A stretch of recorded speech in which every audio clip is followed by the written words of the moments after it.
Assalamualaikum warahmatullahi wabarakatuh. Izin memperkenalkan diri, nama Ariba Nur Anissa dari kelas 11. Pada kesempatan kali ini, hadir bersama kita Ibu Novianti Wahyuningsih selaku Kepala Sekolah SMK Medical High School. Untuk mengenal lebih dalam tentang SMK Medical High School, mari kita berbincang-bincang dengan beliau. Selamat siang Ibu Novi. Selamat siang. Izin, saya sekolah di SMK Medical High School yang berada di Jalan Raya Munjul nomor 2, Kelurahan Munjul, Kecamatan Cipayung, Kota Jakarta Timur. SMK Medical High School mempunyai keahlian teknologi kompetensi laboratorium medik atau yang dulu lebih dikenal dengan analis kesehatan. Untuk mengenal lebih dalam tentang SMK Medical High School, mari kita berbincang-bincang dengan Ibu Kepala Sekolah Novianti Wahyuningsih. Selamat siang Ibu Novi. Ya, selamat siang. Izin bertanya, menurut Ibu, teknologi laboratorium medik itu apa? Oke, baik. Terima kasih ya untuk Kakak Riba. Jadi untuk teknologi laboratorium medik adalah salah satu kompetensi yang ada di bawah program kesehatan. Nah, untuk SMK, dia ada di jenjang pelaksana. Dulu mungkin sering kita dengar dengan istilah analis kesehatan ya, dan mungkin saat ini masih populer sekali dengan istilah analis kesehatan. Saat ini sesuai dengan spektrum, itu sudah pindah atau bergeser namanya menjadi teknologi laboratorium medik.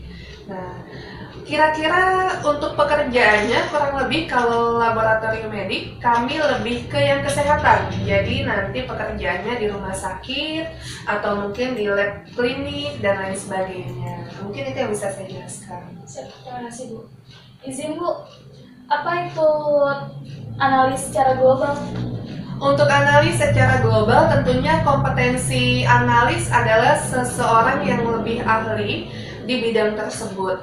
Nah, di sini analis kita spesifikasi lagi menjadi lebih detail ke asisten teknologi laboratorium medik. Jadi harus lebih fasih untuk bisa menyebut bahwa kita ini bukan lagi untuk kompetensi analis kesehatan.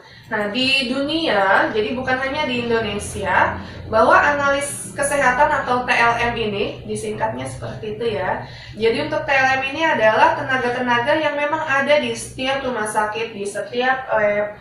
Dari mulai mengambil sampel, kemudian melakukan pengecekan, sampai melakukan pengeluaran hasil lab. Nah, hasil lab ini tentunya macam-macam. Mungkin di masyarakat hanya tahunya tentang pemeriksaan darah, tapi untuk hasil lab ini bisa dari pemeriksaan cairan tubuh lainnya maupun dari pemeriksaan secara parasitologi. Di rumah sakit di dunia, di mayoritas ada di seluruh dunia ini memang tingkatannya untuk SMK di tingkat pelaksana. Mungkin secara global yang bisa Ibu jelaskan demikian. Izin bertanya Bu, apa saja program sekolah SMK Medical High School?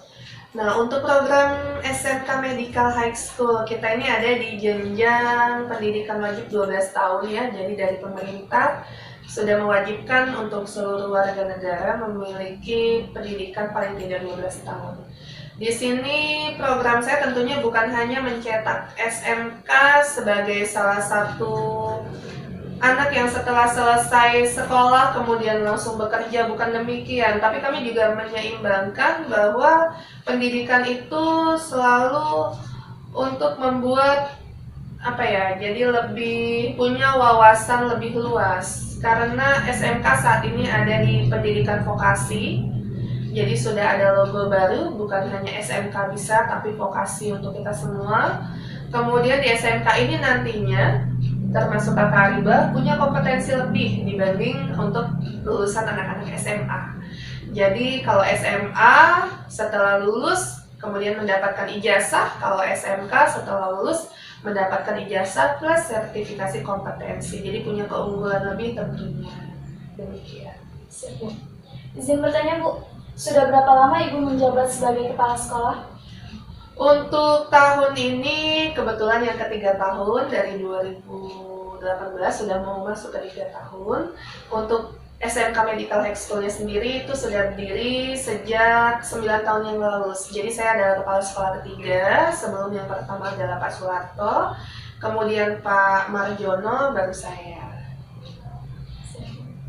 Izin bertanya Bu, apa saja yang sudah dilakukan untuk pengembangan program sekolah SMK Medical High School?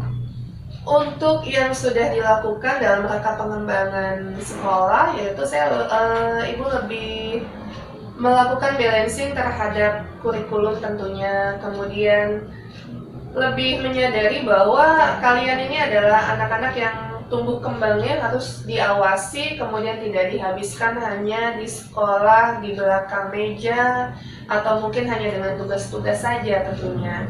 Nah ini jadi Ibu menyelaraskan antara intrakurikuler, kemudian dan ekstrakurikuler. Jadi di sini semua kegiatan-kegiatan ini tertata, kemudian anak-anak juga bisa memaknai bahwa sekolah itu bukan hanya belajar, bukan hanya sekedar dapat nilai, dapat ijazah, dapat rapot, kemudian selesai. Bukan itu, tetapi dalam kehidupannya di 3 tahun bersama SMK Medical High School bisa dapat banyak pengalaman, baik pengalaman berbakti sosial, akdimas, kemudian pengalaman untuk menambah banyak wawasan, bermasyarakat, dan kemudian peduli lingkungan, dan lain sebagainya. Yang jelas tentu mengarahkan ke arah yang berprestasi. Siap, Bu. Izin bertanya Bu, pengembangan apa saja yang selanjutnya akan dilakukan oleh Ibu untuk SMK Medical High School ini? Untuk selanjutnya SMK Medical High School akan mengembangkan ke kompetensi baru. Mudah-mudahan tahun depan bisa tambah unit kompetensi, baik itu dari bidang farmasi maupun dari bidang keperawatan. Kemudian kedepannya tentu pengelolaan akan menjadi lebih baik lagi secara sistem. Memang tidak semudah membalikan telapak tangan, tapi saya yakin bahwa SMK Medical High School kedepannya akan lebih maju lagi. Izin bertanya Bu, bagaimana untuk melanjutkan ke jenjang selanjutnya setelah lulus dari analis? Untuk setelah lulus dari analis menempuh pendidikan selama 3 tahun, tentunya pasti saat ini banyak yang ingin melanjutkan ke jenjang D3, D4 maupun S1. Saya ingin menekankan di sini bahwa dengan masuk SMK, dengan masuk pendidikan vokasi setara SMK, tidak terkendala. Jadi Kakak Aribah ingin melanjutkan ke S1, kemudian mau melanjutkan ke D3 atau D4 dimanapun itu dengan jurusan apapun itu masih bisa. Nah kemudian teknologi laboratorium medik ini juga punya jenjang tingkatan yang lebih tinggi. D3-nya ada, D4-nya ada, S1-nya ada. Mungkin S2-nya masih di tingkat biomedis. Tapi di sini tidak memutus harapan atau impian jikalau Kakak Aribah misalnya mau melanjutkan jadi koat nih, Kakak Aribah tingginya bagus, kemudian kemampuannya juga mencukupi, ingin jadi koat pun bisa daftar. Jadi nanti Kakak Aribah mau jadi guru pun, mau jadi akuntan dan segala macam, kita punya ijazah SMK yang diakui dan itu terakreditasi dengan baik. Terima kasih Bu sudah meluangkan waktu Ibu untuk sesi tanya jawab ini.